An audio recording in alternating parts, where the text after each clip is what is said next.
आज भी अमरकंटक में ऐसे अनेकों महान ऋषि मुनि हैं जो यहाँ पर जंगलों में तपस्या करते हैं।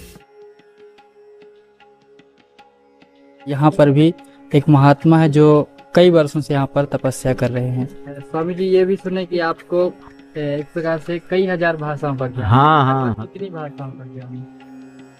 अमरकंटक प्राचीन काल से ही तपोस्थली कहा जाता है अमरकंटक को। यहाँ अनेकों महात्माओं और ऋषि मुनियों ने तपस्या की है। ऐसे ही आज अमरकंटक एक स्थल पंचधारा में हम आए हुए हैं। बड़ी ही दुखद सूचना आई है। बताया जाता है कि पंचधारा में तपस्या कर रहे यह ऋषि, जिनका नाम संत रामदास जी महाराज है, जो कि यहाँ पर 30 से 35 वर्षों से तपस्या कर रहे थे, उनका देवलोक गमन हो गया है।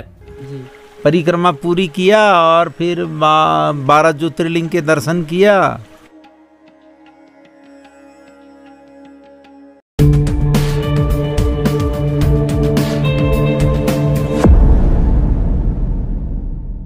अमरकंटक को ऋषि मुनियों की तपोस्थली के रूप में जाना जाता है। मां नर्मदा की उद्गम यह अलौकिक नगरी, पवित्र नगरी अमरकंटक, जहां अनेकों बड़े बड़े ऋषि महात्माओं ने तप किया। आज भी अमरकंटक में ऐसे अनेकों महान ऋषि मुनि हैं जो यहाँ पर जंगलों में तपस्या करते हैं। जी हाँ, पंचधारा आपने सुना होगा। अमरकंटक से कुछ ही दूरी पर स्थित एक पंचधारा नामक जगह है। बताया जाता है यहाँ पर 5 ऋषि मुनियों की तपस्या का वर्णन है, जिसकी वजह से उसे पंचधारा नाम से जाना जाता है। बताया जाता है कि यहाँ पर एक महात्मा जो 30 से 35 वर्षों से तपस्या कर रहे थे, 5000 भाषाओं का ज्ञान था। महात्मा के द्वारा बताया गया कि यहाँ वह काफी समय से हैं और तपस्या कर रहे हैं, साथ ही साथ अपने भाषाओं को और लिपिबद्ध करके रख रहे हैं। आपको बता दें कि एक बड़ी ही दुखद सूचना आई है। बताया जाता है कि पंचधारा में तपस्या कर रहे यह ऋषि, जिनका नाम संत रामदास जी महाराज है, जो कि यहाँ पर 30 से 35 वर्षों से तपस्या कर रहे थे, उनका देवलोक गमन हो गया है। जी हाँ, पुष्पराजगढ़ के पूर्व विधायक सुदामा सिंह संग्राम ने अपने फेसबुक पोस्ट के माध्यम से बताया है कि अमरकंटक के पंचधारा में 30 से 35 वर्षों से एक संत महात्मा तपस्या कर रहे थे, जिनका कि देवलोक गमन हो गया है। महाराष्ट्र के एक अस्पताल में उनके स्वास्थ्य खराब होने की वजह से उन्हें भर्ती कराया गया था, जिसके बाद बताया गया कि उनका देवलोक गमन हो गया है। उनका अंतिम संस्कार उनके जन्म स्थान पांढुर्णा छिंदवाड़ा में किया जाएगा। अमरकंटक से एक बेहद ही दुखद सूचना सामने आई है। आपको बता दें कि पंचधारा नामक यहाँ पर एक जगह है। बताया जाता है कि यहाँ पर एक महात्मा जो कि लगभग 30 से 35 वर्षों से तपस्या कर रहे थे, जिनके पास बताया जाता है कि 5000 भाषाओं का ज्ञान था, जिसको उन्होंने अपनी एक पुस्तक में भी लिपिबद्ध किया हुआ है। वहीं पुष्पराजगढ़ के पूर्व विधायक सुदामा सिंह संग्राम ने जानकारी देते हुए बताया है कि अमरकंटक रेवा आश्रम पंचधारा में एक संत महात्मा जो कि 30 वर्षों से तप कर रहे थे, उनका स्वास्थ्य खराब होने के चलते उन्हें बुल्डाना चिकित्सालय महाराष्ट्र में भर्ती कराया गया था। उन्होंने बताया कि गुरुजी का स्वर्गवास हो चुका है, जिनका अंतिम संस्कार उनके जन्म स्थली लावा घुघरी पांढुर्णा छिंदवाड़ा में किया जाएगा। आज से लगभग 5 साल पहले जब इन महात्मा से हमने मुलाकात की थी, तो उनसे क्या बातचीत हुई थी, आइए सुनते हैं। आज हम अमरकंटक एक स्थल पंचधारा में आए हुए हैं। यह अमरकंटक से यदि आप मुख्य मार्ग से आते हैं तो लगभग 20 किलोमीटर इसकी दूरी है, और यदि आप जंगल के रास्ते आते हैं तो 8 किलोमीटर दूरी पड़ती है।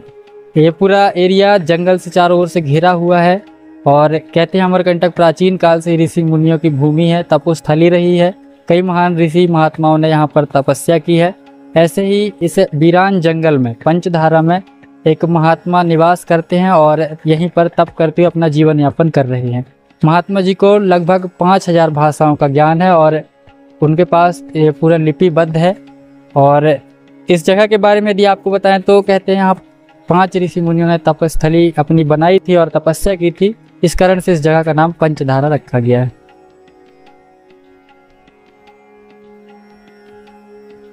पंचधारा में 5 ऋषि महात्मा का तपस्या का वर्णन है। वैसे तो 80 लाख सिद्ध बाबा, 52 लाख अघोरी बाबा ने तपस्या किया है। यहाँ पूरे अमरकंटक क्षेत्र में नर्मदा मैया की गुंज हो रही है, और ये नर्मदा मैया प्रसन्न होती है तब सब कार्य निर्विघ्न रूप से प्रसन्न हो जाते हैं। बस हो गया जी। स्वामी जी, जैसे कि जंगल में एक प्रकार से आप यहाँ निवास करते हैं, तो हाँ, कुछ भय ऐसा कुछ? नहीं नहीं, भय नहीं है, निर्भय होता हूँ मैं जी। और इस जगह के बारे में कुछ बताएंगे तो? ये जगह में बहुत पहले बड़े बड़े शेर आते थे जी।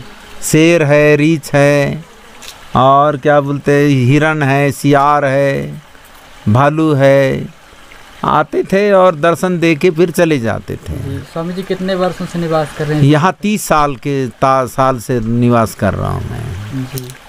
अच्छा, मैं ग्राम सावच पानी, पोस्ट कुंडाली, तहसील पांडुरनाथ, जिला छिंदवाड़ा, मध्य प्रदेश का मैं मूल निवासी हूँ। स्वामी जी कैसे आपको लगा कि इस जगह पे आकर आपको? यहाँ मैं नर्मदा मैया की परिक्रमा कर रहा था जी। परिक्रमा पूरी किया और फिर 12 ज्योतिर्लिंग के दर्शन किया।